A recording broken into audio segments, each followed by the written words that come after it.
قرآن مجید الحمد کی الف سے لے کے والناس کی سین تک پورے قرآن میں 3 چیزیں بیان ہیں جو انسان سے تعلق رکھتی ہیں. ایک عقائد، ایک احکام اور ایک معاملات. چاہے معاملات کا تعلق انفرادی زندگی سے ہو یا معاشرتی زندگی سے. یہی 3 چیزیں پورے قرآن میں بیان ہوئی ہیں. خلاصے کے طور پہ عرض کر رہا ہوں. بسم اللہ. یا انسان کے عقائد کو بیان کیا گیا ہے، یا انسان کے اعمال احکام کو بیان کیا گیا ہے، یا انسان کے معاملات کو بیان کیا گیا. یہ 3 چیزیں جو پورے قرآن میں اللہ نے کھول کھول کے بیان کی ہیں، یہ تینوں چیزیں اللہ نے سورۃ العصر میں بند کر کے بیان کی. سبحان اللہ سبحان اللہ. توجہ فرمائیے. بسم اللہ. اور یہ سورۃ العصر وہ سورہ ہے، بظاہر چھوٹا سورہ ہے. اس میں کتنی آیات ہیں؟ 3. والعصر ایک آیت ہے. ان الانسان لفی خسر دوسری آیت، اور آگے تیسری آیت الا الذین سے لے کے وتواصوا بالحق وتواصوا بالصبر 3 آیات ہے. چھوٹا سورہ مگر بڑا افضل ہے. جس طرح سورہ کوثر ہے چھوٹا، فضیلت میں سب سے بڑا ہے. ممکن ہے کچھ بندے کہہ دیں مولانا چھوٹا ہو کے سب سے افضل کیسے ہو گیا، حالانکہ سورہ بقرہ اتنا لمبا ہے. یہ آپ سے کس نے کہہ دیا جو لمبا ہوتا ہے وہ افضل بھی ہوتا ہے؟ کہ سورہ بقرہ لمبا سورہ ہے، اس کی اپنی فضیلت ہے، قرآن کا سورہ ہے، لیکن یاد رکھو بقرہ بھی زندہ ہے تو یہ صدقہ کوثر کا ہے.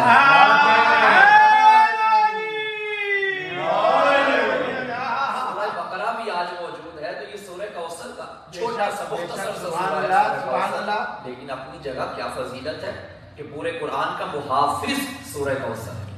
اسی طرح سورۃ العصر ہے، بے شک چھوٹا ہے مگر پورے قرآن کا خلاصہ اس سورۃ العصر میں موجود ہے.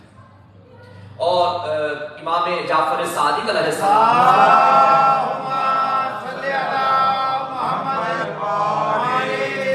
مولا فرماتے ہیں کہ جو بندہ نافلہ نمازوں میں سورۃ العصر کی تلاوت کرتا ہے بروز محشر وہ خدا کی بارگاہ میں اس طرح پیش ہوگا کہ بڑے محشر میں اس کا چہرہ بارگاہ خداوندی میں چمک رہا ہوگا، اس کے لب روشن ہوں گے، آنکھیں رحمت خدا سے منور ہوں گی، یہاں تک کہ ملائکہ اس کو جنت میں لے جائیں. سبحان اللہ سبحان اللہ. یہ نمازوں میں سورۃ العصر پڑھنے کا ثواب پہلی رکعت میں سورہ الحمد کے بعد. قرآن مجید میں کل کتنی سورتیں ہیں؟ 114. یہ جو سورہ ہے یہ مکی سورہ ہے. بعض مفسرین نے احتمال کے طور پہ یہ لکھا ہے کہ یہ مدنی ہے، البتہ اکثر کا اس پہ اتفاق ہے کہ یہ مکی سورہ ہے، ہجرت سے قبل نازل ہوا تھا. اور قرآن مجید کی سورتوں کی 2 ترتیبیں ہیں. ایک ترتیب موجودہ اور ایک ترتیب نزولی. ترتیب نزولی کے لحاظ سے دیکھا جائے تو اس سورہ کا نمبر ہے 13، اور ترتیب موجودہ کے لحاظ سے دیکھا جائے تو اس سورہ کا نمبر ہے 103. 114 سورتوں میں سے موجودہ ترتیب کے لحاظ سے کتنا ہوا؟ 103 نمبر ہے اس کا. اور اس میں اللہ نے قسم اٹھائی ہے. قرآن مجید میں 114 سورتوں میں سے 70 سورتوں میں اللہ نے کوئی قسم نہیں اٹھائی. 114 میں سے 70 نکالیں کتنی رہ گئی؟ 44 رہ گئی. 44 سورتوں میں اللہ نے 118 قسمیں اٹھائی. سوال یہ ہے کہ وہ اللہ جس کے قول میں کوئی شک نہیں وہ قسم کیوں اٹھاتا ہے؟ کیا بات بھائی. پہلی بات تو یہ ہے کہ قسم اٹھائی کیوں جاتی ہے؟ میں ممبر پہ آ کے کوئی بھی خطیب کوئی بھی ذاکر ممبر پہ آ کے جوش خطابت میں کہہ دیتا ہے مجھے اس ممبر کی قسم. میں کسی بھی جملے سے پہلے قسم اٹھاؤں یہ دلیل ہے کہ میں اس جملے میں صداقت پیدا کرنا چاہتا ہوں تاکہ کوئی میری بات قسم کے بعد کی جانے والی پہ شک نہ کرے. اس لیے قسم اٹھائی جاتی ہے. میرا سوال ہے کہ وہ قسم کیوں اٹھاتا ہے جس نے قرآن کے آغاز میں فرما دیا تھا لا ریب فیہ، اس میں کوئی شک و شبہ کی گنجائش ہی نہیں ہے. میرا اللہ جو تجھے مانتا ہے نا وہ تیری قسموں کا محتاج ہی نہیں. اور جو تجھے نہیں مانتا وہ تیرے قرآن کو کیا مانے گا، تیرے کلام کو کیا مانے گا جو تجھے ہی نہیں سینے سے مانتا. بھائی کلام کا وزن تو متکلم سے ہوتا ہے نا. کیا کہنے کی بات. ایک چھوٹا بچہ ایک اچھی گفتگو کرے, اچھی بات کرے تو آپ اگنور کریں گے. وہی جملہ اگر اس سے سینئر طالب علم کرے تو آپ اس کو تھوڑی سی اہمیت دے دیں گے کہ طالب علم بات کرنے والا ہے. یہی جملہ اس سے بہتر کوئی عالم دین کرے آپ اور اہمیت دیں گے کہ عالم دین نے بات کی ہے. کیا کہنے. وہی جملہ اگر ایک بزرگ مجتہد کرے, سبحان اللہ, بات وہی ہے مگر اثر بدل رہا ہے. شخصیت کے بدلنے سے متکلم کے وزن سے کلام کا وزن بنے گا. اور اگر وہی جملہ معصوم مولا فرما دے, بات وہی ہے جو بچے نے کی, لیکن جب بچے نے کی تھی تب ہم نے اگنور کیا, جب مولا سے سنی تب ہم نے اہمیت دی اور اس جملے کو قابل اطاعت سمجھا. اس کا مطلب ہے کلام کا وزن متکلم سے بنتا ہے. میرا اللہ جو تجھے سرے سے ہی نہیں مانتا وہ تیری قسموں کو کیا مانے گا. سبحان اللہ. سوال ہے یا نہیں ہے؟ تو اللہ نے جو 70 سورتوں میں 118 قسمیں اٹھائی, کسی سورہ میں 10, کسی میں 2, کسی میں 4, کسی میں اس سے بھی زیادہ, کیوں اٹھائی؟ مفسرین نے جو لکھا کہ قسم اٹھانے کی 2 وجوہات ہیں. ایک تو یہ ہے کہ انسان اپنے کلام میں صداقت پیدا کرنے کے لیے قسم اٹھاتا ہے, اور دوسری وجہ یہ ہے کہ جب انسان قسم اٹھاتا ہے تو جس شے کی قسم اٹھاتا ہے اس کی اہمیت اجاگر کرنا مقصود ہوتا ہے. بے شک سبحان اللہ. مثلا ماں کہتی ہے مجھے میرے بچوں کی قسم, اس کا مطلب ہے کہ ماں کی نگاہ میں بچے قابل عزت ہیں, قابل احترام ہیں. بچے کہیں مجھے والدین کی قسم, اس کا مطلب ہے کہ بچوں کی نگاہ میں والدین قابل احترام ہیں, قابل عزت ہیں, قابل قسم ہیں, تو وہ قسم اٹھاتے ہیں. تو جس شے کی قسم اٹھائی جائے کبھی کبھی یہ بھی بتانا مقصود ہوتا ہے کہ یہ شے میری نگاہوں میں کتنی فضیلت رکھتی ہے کہ میں اس کی قسم اٹھا رہا ہوں. اب اگر میں کہوں مجھے علم کی قسم, یہ قسم جس طرح میں اٹھا رہا ہوں کسی اور مکتب کا فرد نہیں اٹھائے گا, کیوں وہ علم کی عزت کوئی نہیں مانتا, میں سمجھتا ہوں.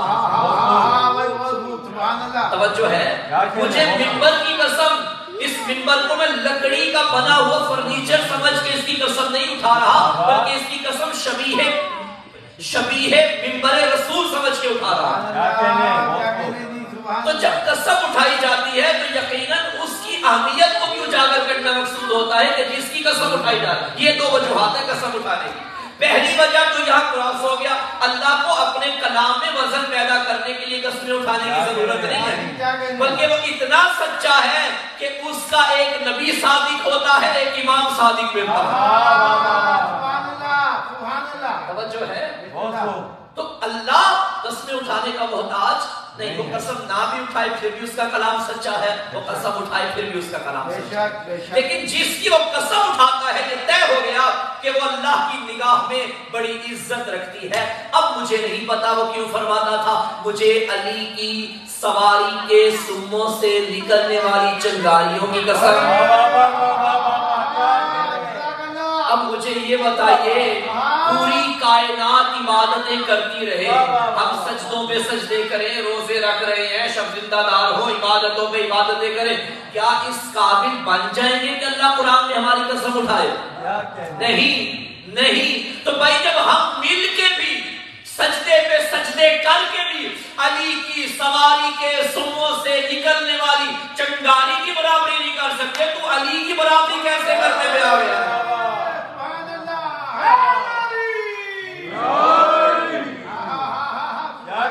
اللہ کی نگاہ میں علی کی سواری کے سموں سے نکلنے والی چنگاریاں بھی قابل عزت ہیں.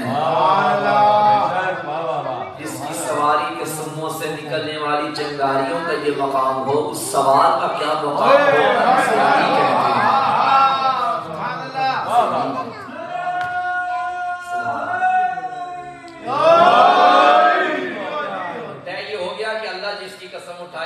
وہ شے اللہ کی نگاہ میں کام. اب آئیے اس سورہ کی جانب جو ہم نے آغاز کیا جس کا آج, کیونکہ انسان کے متعلق گفتگو شاہ صاحب تھا, دیر ہو گئی آپ کو پہنچنے. میں ایسے کہہ رہا تھا چونکہ مسلسل تشریف لا رہے ہیں, کون آپ کو سلامت رکھے. تو انسان کے بارے میں گفتگو کرتے کرتے ہم سورۃ العصر میں پہنچے ہیں کہ اس سورہ میں اللہ نے انسان کے بارے میں کیا فرمایا. تو اللہ نے یہاں پہلے قسم اٹھائی ہے والعصر, ان 70 صورتوں میں، ان 44 صورتوں میں جن میں 118 قسمیں اٹھائی ہیں، ان 44 میں سے ایک یہ سورہ ہے، سورۃ العصر، جس میں ایک قسم اٹھائی۔ بسم اللہ۔ اچھا یہاں ترجمہ کیا کیا گیا؟ والعصر، زمانے کی قسم، ایسا ہی ہے؟ ٹھیک ہے، یہ تو ظاہری ترجمہ ہے جو ہمارے سامنے ہے۔ میں آج کا جو ٹائم ہے اس کے اندر لفظ عصر کو کھولنا چاہتا ہوں۔ بسم اللہ۔ عصر، ہر لفظ کا ایک لغوی معنی ہوتا ہے، ایک اصطلاحی معنی ہوتا ہے۔ مثلا میرا نام محسن ہے، لغت میں جا کے اگر مجھے تلاش کرنا شروع کریں تو وہاں میرا کوئی آئی ڈی کارڈ نمبر نہیں لکھا ہوا، یا آئی ڈی کارڈ دیگر وہ علامتیں نہیں لکھی ہوئی جس سے میری پہچان ہوتی ہے، یا میرے والد محترم کا نام نہیں لکھا ہوا کہ فلاں کا بیٹا یہ محسن، فلاں خاندان سے تعلق رکھنے والا، نہیں، اس نام کے آگے لکھا ہے احسان کرنے والا، یہ ہے لغوی مطلب۔ اب میں احسان کروں پھر بھی محسن ہوں، اور خدا نہ خواستہ نہ کروں پھر بھی محسن، کیونکہ لغوی معنی میرا یہی ہے۔ اصطلاحی معنی کیا ہے؟ دروازے پہ کھڑا ہو کے کوئی صاحب پوچھے بھائی محسن کہاں ہے، آپ اشارہ کریں گے وہ اندر ممبر پہ بیٹھا ہے۔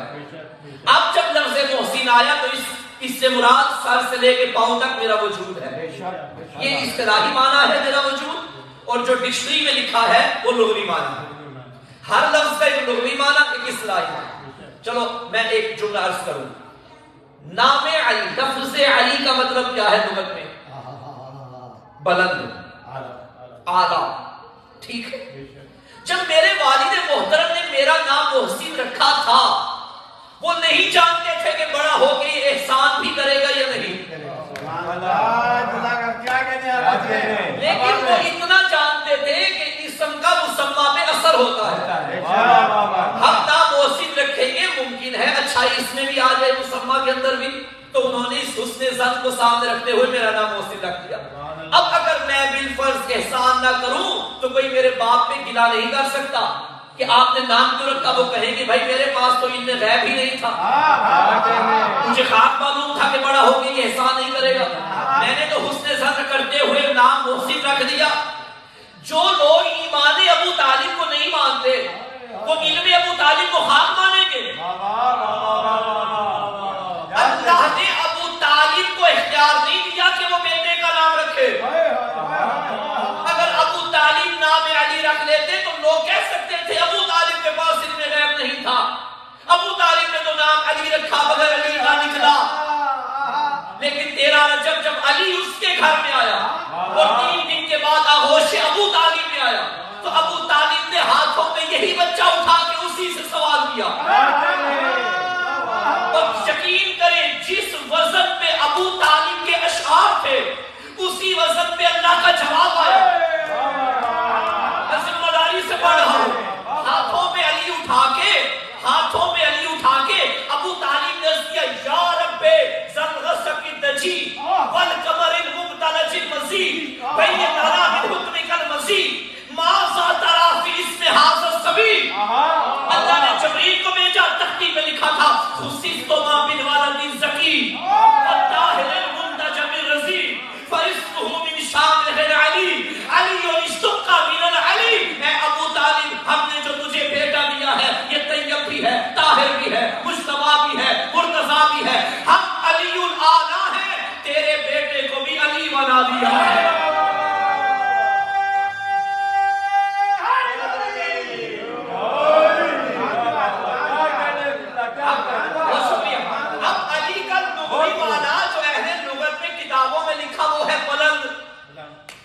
اصطلاحی معنی وہ ذات کو پیکر عصمت جو ابو طالب کے گھر آیا اللہ کے گھر سے ہو کے، توجہ ہے، تو یہاں اللہ نے نام رکھا، نام اس نے رکھا جو عالم غیب ہے، عالم غیب السماوات والارض ہے، جو زمین و آسمان کے غیب کا علم رکھتا ہے، وہ علیم بذات الصدور ہے، جو سینوں کا علم رکھتا ہے، وہ ذات اس کا نام علی رکھ رہی ہے۔ تو اس کا مطلب یہ ہے کہ اس کے سامنے اس کا بچپن بھی بلند تھا، اس کی جوانی بھی بلند تھی، اس کا بڑھاپا بھی بلند تھا، اس علی نے اسے ہر مقام پہ علی پایا اور نام بھی علی رکھ دیا ہے۔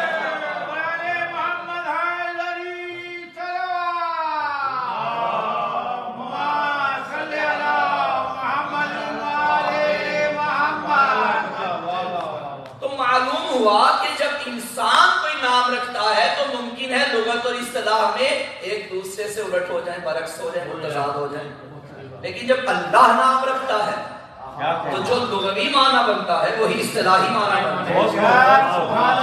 جو فرما رہے ہیں خود محمود ہے تو اسے محمد کیوں بنایا؟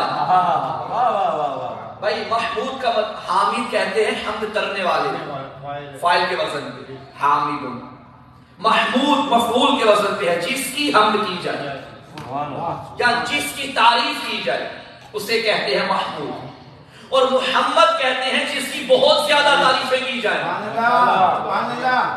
تو میں سوال کروں گا پروردگار تو قرآن میں فرما رہا ہے یسبح للہ ما فی السماوات و ما فی الارض، سورہ جمعہ میں جو کچھ آسمانوں میں ہے جو کچھ زمین میں ہے سب اللہ کی تسبیح کر رہا ہے، تو میرا اللہ زمین آسمان یہ چرندی یہ پرندی یہ دریا یہ ملک یہ فلک یہ عرش یہ کرسی یہ آفتاب یہ مہتاب یہ جنت یہ پہاڑ یہ سما سب تیری تعریفیں کرتے ہیں، تو محمد ہوتا، تیرا حبیب محمود ہو جاتا، بعید نہیں وہاں سے توحید ہے۔ خبردار، زمین و آسمان جس کی تعریفیں کرے وہ محمود ہوتا ہے، اور محمود جس کی تعریفیں کرے وہ محمد ہوتا ہے۔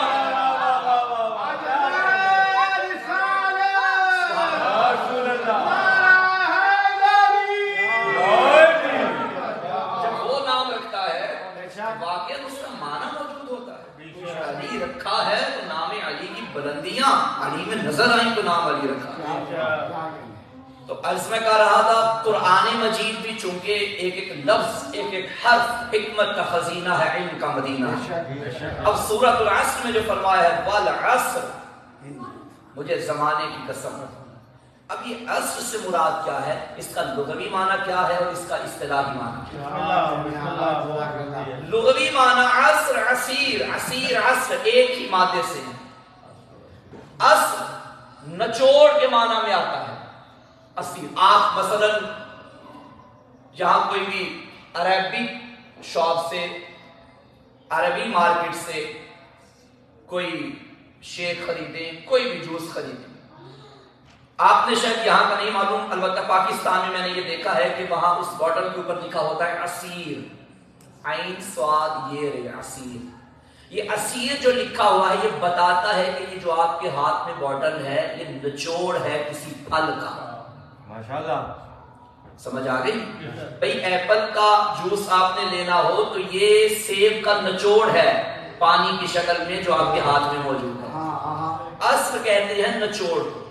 اچھا لغوی معنی تو نچوڑ ہو گیا، اب اصطلاحی معنی کیا ہے؟ کون سا زمانہ اس زمانے سے مراد ہے؟ میں نے جو تفاسیر کی طرف دیکھا تو 4 سے 5 تفسیریں میں آج بیان کرتا ہوں آپ کے سامنے۔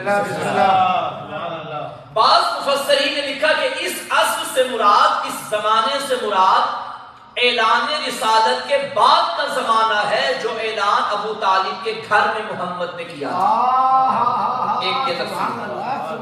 بعض نے لکھا نہیں، اس زمانے سے مراد، اس عصر سے مراد بعد ظہور حجت سرکار حجت دوراں صلوات اللہ علیہ